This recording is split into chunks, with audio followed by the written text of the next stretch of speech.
Hello, कैसे हैं आप लोग। आइए आज हम बात करते हैं रेनबो पार्ट 2 क्लास 12 की बुक से पोएट्री सेक्शन से तीसरी poetry now the leaves are falling fast से रिलेटेड कुछ महत्वपूर्ण ऑब्जेक्टिव क्वेश्चंस के बारे में। आशा करता हूं कि यह वीडियो आपको बेहद पसंद आएगी। शुरू करते हैं। पहला प्रश्न है, Who has composed the poem Now the Leaves Are Falling Fast? Who has composed the poem Now the Leaves Are Falling Fast? किसने Now the Leaves Are Falling Fast कविता की रचना की है? W.H. Auden, Walter डिलामेयर, D.H. Lawrence या फिर Rupert Brooke? तो यहाँ पे सही जवाब होगा W.H. Auden। W.H. Auden सही जवाब है। इस कविता को इन्होंने लिखा है, इसे हम हाईलाइट कर लेते हैं ताकि याद रहे आपको। W.H. Auden पहला का सही जवाब हुआ। दूसरे प्रश्न की तरफ आगे बढ़ते हैं। W.H. Auden was born in dash। W.H. Auden का जन्म जो हुआ था किस सन में हुआ था? 1907, 1908, 1909 या फिर 1910 में? सही जवाब होगा 1907 ईस्वी। इसको हाईलाइट कर लेते हैं। तीसरा सवाल है, nurses to the grave and are gone. Nurses to the grave are gone is from an epitaph. Fire him, now the leaves are falling fast, the soldier। तो ये जो पंक्ति है किस कविता से ली गई है? तो ये कविता है Now the leaves are falling fast। ये सही जवाब होगा इसका।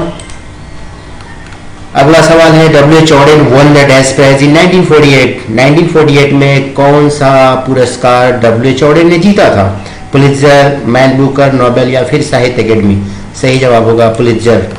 पांचवा नंबर सवाल है, and the active hand must dash lonely on the separate knees.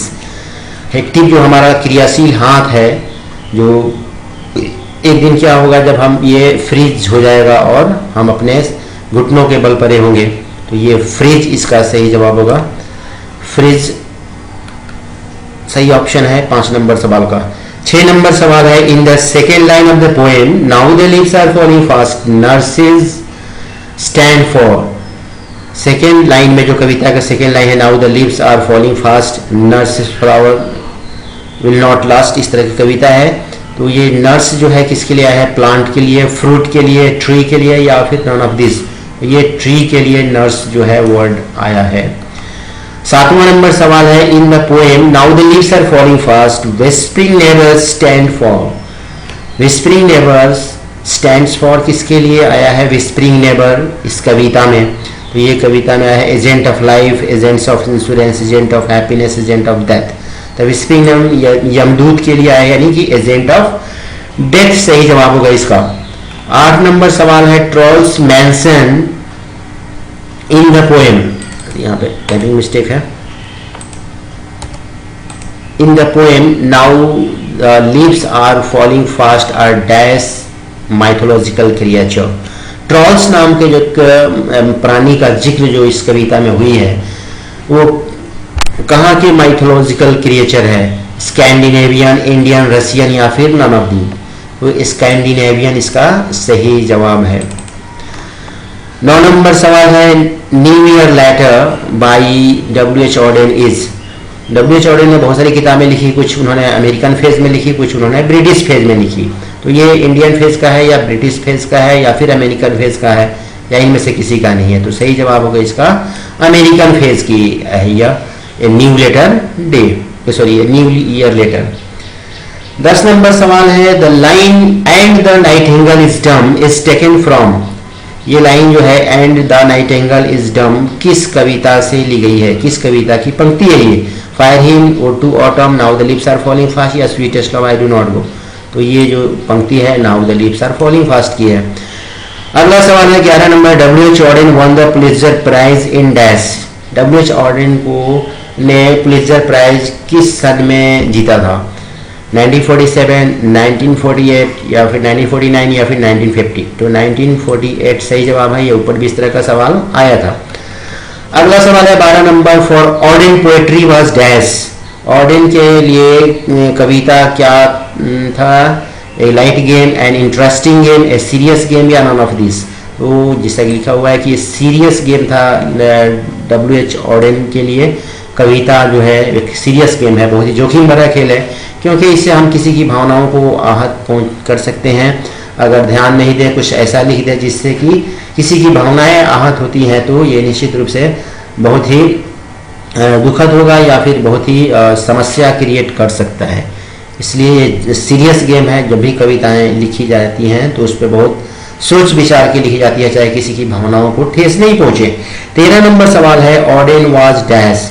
Odean क्या थे? ए पोएट थे, कवि थे, वर्स ड्रामेटिस्ट थे, ए क्रिटिक थे या ऑल ऑफ दिस? ये सारे चीज थे। तो ये सही जवाब है डी नंबर, ये सारे चीज थे। ये कवि भी थे, नाटककार भी थे, आलोचक भी थे, इसलिए ऑल ऑफ दिस सही जवाब होगा। 14 नंबर सवाल है, now the leaves are falling fast is dash. Now the leaves are falling fast जो कविता है, ये क्या है? लिरिक है, ओड है, सनेट है या फिर एलेजी है? तो ये लिरिक है, तो पहला ही ऑप्शन बिल्कुल सही होगा। 15 नंबर सवाल है, now the leaves are falling fast dash the frustration inherent in human life. Now the leaves are falling fast जो कविता है, ये क्या करता है? रिएक्ट्स करता है, इनेक्ट्स करता है, एक्सेप्ट करता है या प्रोटेस्ट करता है? तो enacts the frustration inherent in human life, B number बिल्कुल सही जवाब होगा। बढ़ते हैं अगले प्रश्न की तरफ। 16 नंबर प्रश्न है, एंड द नाइटिंगेल इज डम and the dash will not come. जो नाइटिंगेल है वो डम हो जाती हैं, गूंगी हो जाती हैं, और कौन नहीं आते हैं? Angel will not come. तो एंजल इसका सही जवाब होगा। 17 नंबर सवाल है, द प्राम्स आर डैश। प्राम्स जो 4 पहिया वाली गाड़ी जो है, से हम जीवन चक्र भी बोल सकते हैं। ये क्या करता है? Running, standing, laying, rolling. तो रोलिंग सही जवाब है। ये चल रहा है, 4 पहिया वाली गाड़ी जैसे लुढ़कती रहती है, वैसे ये लुढ़क रहा है, जीवन चक्र हमारा। 18 नंबर सवाल है, the travellers are we dash being moving towards our death. यात्री जो हम हैं वो कैसे यात्री हैं? जो हमेशा जो है मृत्यु की तरफ बढ़ रहे हैं। तो ह्यूमन बीइंग, वी लिखा हुआ है यहाँ पर, कवि ने, इसका मतलब है कि ह्यूमन बीइंग के बारे में बात कर रहा है कि जितने भी ह्यूमन बीइंग हैं वो एक यात्रा में हैं और उनका जो मंजिल है वो मृत्यु है। तो मृत्यु की तरफ सारे लोग ही बढ़ रहे हैं, वो मृत्यु का ही सफर हम लोग कर रहे हैं।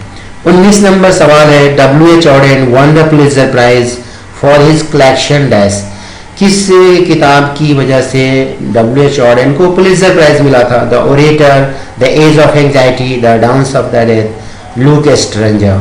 तो बी नंबर सही ऑप्शन है, द एज ऑफ एंग्जाइटी के लिए इन्हें पुलित्जर प्राइज मिला था। 20 नंबर सवाल है, the leaves are falling dash. पत्तियां जो है कैसे गिरी हैं? Slow, soon, fast, none of this.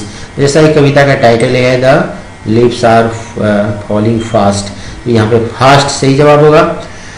21 number सवाल है, trees shade there leaves in dash. पेड़ जो है अपनी पत्तियों को किस समय गिराते हैं, किस मौसम में? रेन में, समर में, विंटर में, फिर ऑटम में। तो ऑटम पतझड़ जैसा कि नाम ही है, इसमें पत्तियां पेड़ों की गिर जाती हैं, इसलिए इसका सही जवाब होगा ऑटम।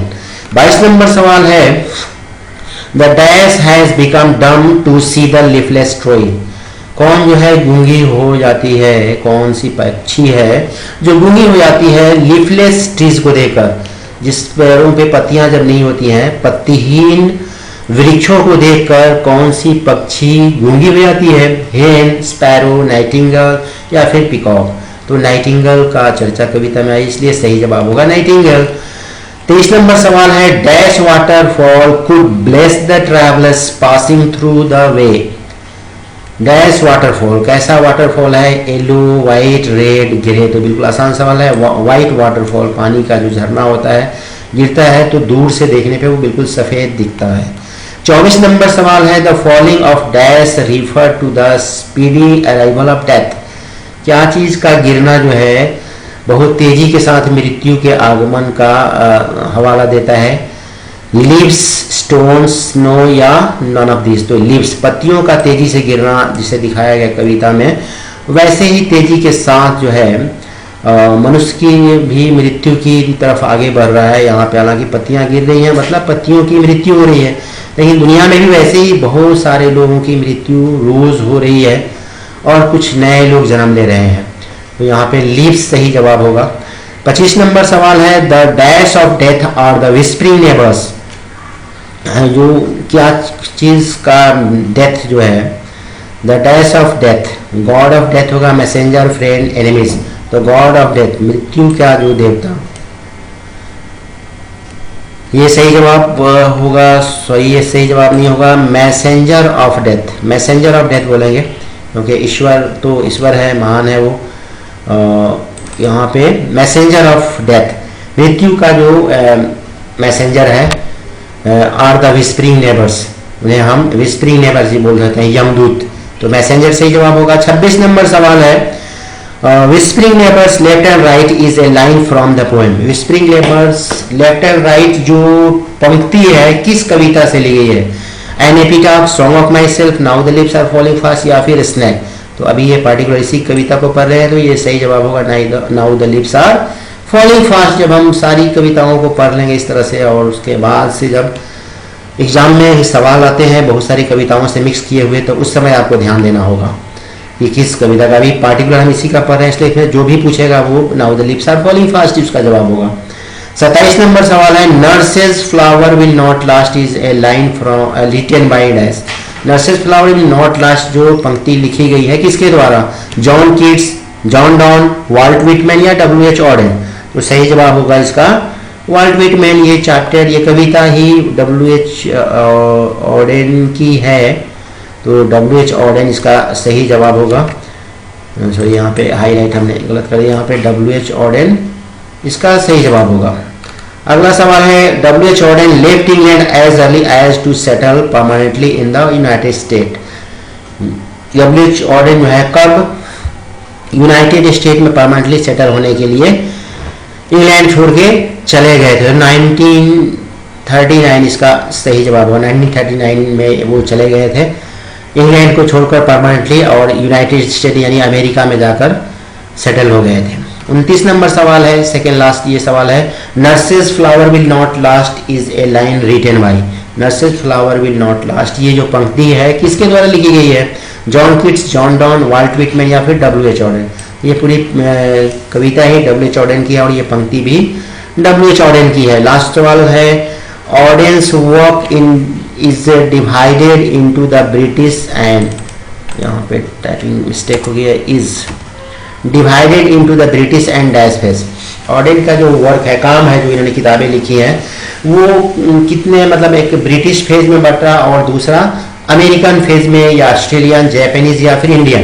तो आपको ने अभी देखा कि ब्रिटिश यानी इंग्लैंड को छोड़कर ये परमानेंटली USA में सेटल हो गए थे, अमेरिका में। तो इसलिए इनकी जो काम है, इनकी जो पुस्तकें हैं, जो इनकी रचनाएं हैं, वो दो फेज में डिवाइड हुई हैं, एक ब्रिटिश फेज में और दूसरा अमेरिकन फेज में। तो यहाँ पे सही जवाब क्या होगा? अमेरिकन इसका सही जवाब होगा।